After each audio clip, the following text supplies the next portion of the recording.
जय हिंद साथियों, मेरा नाम नवीन कुमार है।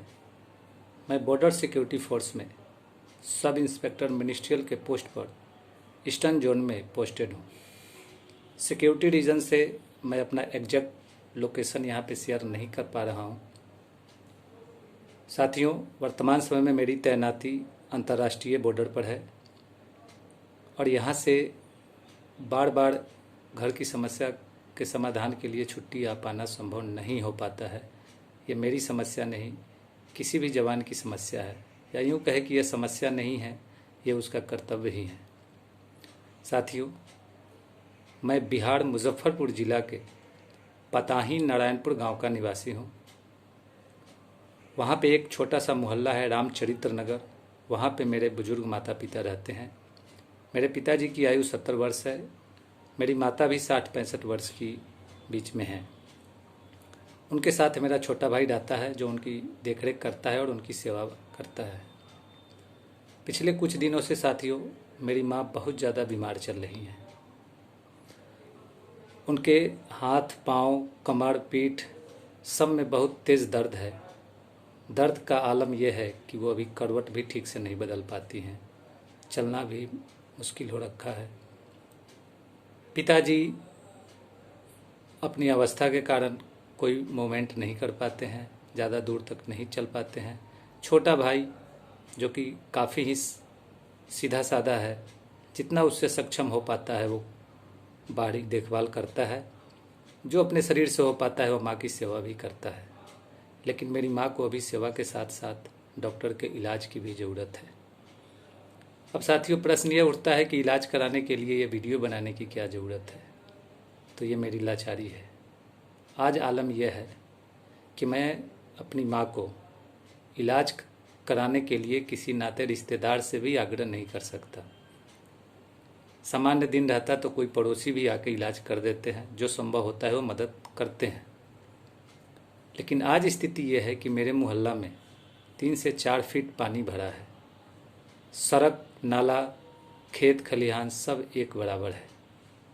पानी निकासी का कोई उपाय अभी तक वहाँ पे नहीं हो पाया है। कोई गाड़ी या एम्बुलेंस या डॉक्टर या कोई भी नाता रिश्तेदार जो चाहे भी कि वो मेरी मदद कर सके तो मेरे घर तक नहीं जा सकता। और ये समस्या केवल मेरे घर की नहीं है, पूरे मोहल्ले की हो गई है। किसी के घर में बाहर से कोई कनेक्टिविटी नहीं है। तो फिर मैं क्या करूं? एक फौजी जो अंतर्राष्ट्रीय बॉर्डर पर अपने मातृभूमि की रक्षा कर रहा है, वो अपने जन्म देने वाली माता को तड़पता हुआ छोड़ दे? नहीं चाहते हुए भी ये वीडियो आज मैं बना रहा हूँ। सुना है सोशल मीडिया में बहुत ज़्यादा ताकत है, लोगों का मदद भी होता है। शायद यही एक आशा मेरे पास है, जिसके लिए मैं इस वीडियो के माध्यम से आप सभी के पास आ रहा हूँ। कई हुक्मरान वहाँ पे मोहल्ला में गए भी थे। सुना है शासन प्रशासन के लोग भी गए थे, लेकिन सबने मोहल्ला वासियों के इस परिस्थिति पर अफसोस जताकर तथा कुछ उचित कार्रवाई करेंगे इस तरीके का आश्वासन देकर उन्होंने अपने जिम्मेवारी का निर्वहन कर लिया है। सब कुछ हो गया है। नहीं हुआ तो केवल यह कि पानी बाहर नहीं जा सका। वो जहाँ है वहीं है और वो सरकर हमारे सड़े गले सिस्टम को वहाँ पे उनका पोल खोल रहा है। पानी आ तो रहा है पर जाए कहाँ? मोहल्ला वाले चाह कर भी अकेले इस समस्या का समाधान नहीं कर सकते जब तक इसमें प्रशासन इन्वॉल्व नहीं होगा और उनकी मदद नहीं की जाएगी। हर कोई विवश है और इसी विवशता में आज मेरी माँ भी लाचार है। सब कुछ होते हुए, सारे नाते रिश्तेदार परिवार होते हुए भी एक डॉक्टर तक मुहैया उसको नहीं कराया जा सकता।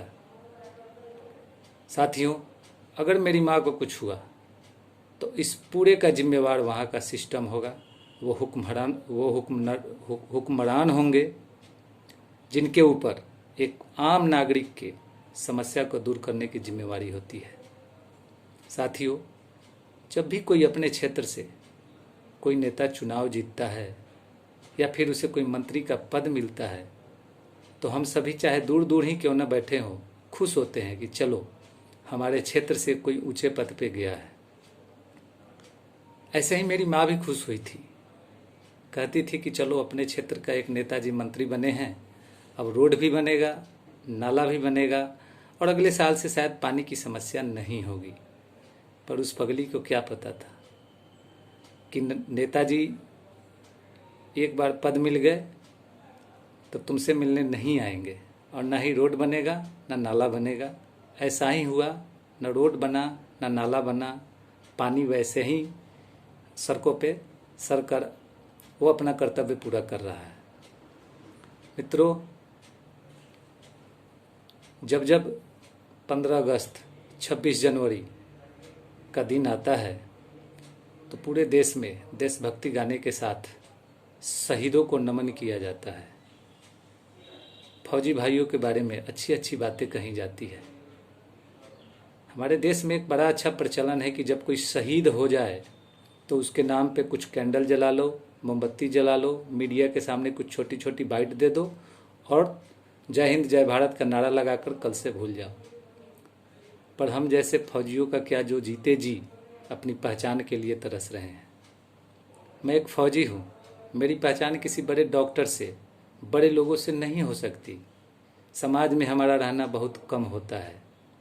हम जहाँ तैनात होते हैं वहाँ सही टेलीफोन लाइन भी नहीं होता कि हम समाज के लोगों से जुड़ सकें।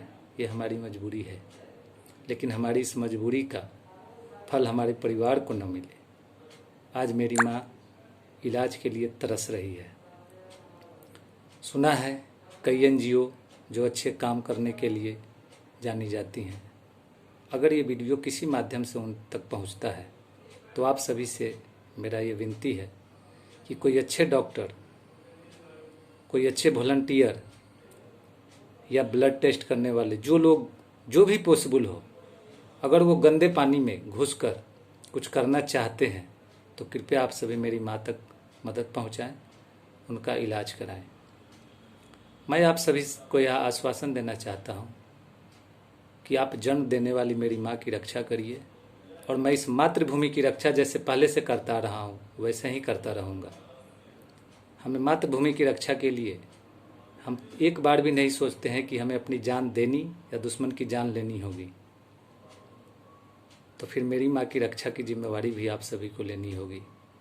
मैं मजबूर हूँ, मैं अभी नहीं पहुँच सकता, लेकिन जो वहाँ लोग बैठे हैं वो मजबूर नहीं हैं।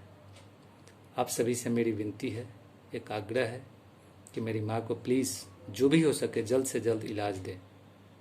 साथियों, जब हम भर्ती हुए थे तो हमें कहा जाता है कि एक फ़ौजी साधारण इंसान नहीं होता, एक फ़ौजी फौलादी होता है और उसे अपने निजी सुख और दुख में, भावनाओं में नहीं बहना चाहिए।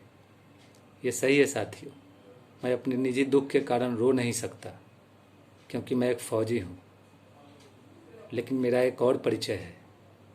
मैं एक माँ का बेटा भी हूँ, जिस माँ ने मुझे अपने गर्भ में रखा, इतने कष्ट से पाला। आज जब उसके कष्ट को दूर करने की जिम्मेवारी है मेरी, तो मैं मातृभूमि की रक्षा के लिए यहाँ तैनात हूँ। कैसे इस मन को समझाऊँ कि तू मत रो। मैं आंसू तो नहीं गिरा सकता, मैं रो नहीं सकता क्योंकि इस वर्दी पे आंसू शोभा नहीं देता, लेकिन इस हृदय में जो दर्द की तूफान उठ रही है उसे मैं कैसे समझाऊं, उसे क्या कहूं। खैर साथियों, इन्हीं शब्दों के साथ कि इस वीडियो के माध्यम से मेरी माँ को इलाज पहुंचेगा और अगर ये वीडियो हुक्मरानों तक पहुंचता है, शासन प्रशासन तक पहुंचता है, तो जल्द से जल्द मोहल्ला से, उस एरिया से पानी निकालने की उचित कार्रवाई करेंगे। अगर उनके अंदर एक फ़ौजी के प्रति थोड़ी भी इज्जत की भावना है तो जल्द से जल्द उस मोहल्ला का भ्रमण करेंगे। हालांकि भ्रमण उन्होंने पहले भी किया है, एक बार फिर से भ्रमण करने का कष्ट करेंगे और इस बार पानी निकालने की भी व्यवस्था करेंगे। आश्वासन केवल नहीं देंगे। इन्हीं आशा के साथ कि मेरी माँ का इलाज भी होगा और वहाँ का पानी भी निकलेगा, मैं आप सभी को धन्यवाद देता हूं कि मेरे इस वीडियो को आप सभी ने पूरा सुना। आशा करता हूं कि इस वीडियो के माध्यम से मेरी माँ तक इलाज पहुंचेगा। जय हिंद, जय भारत।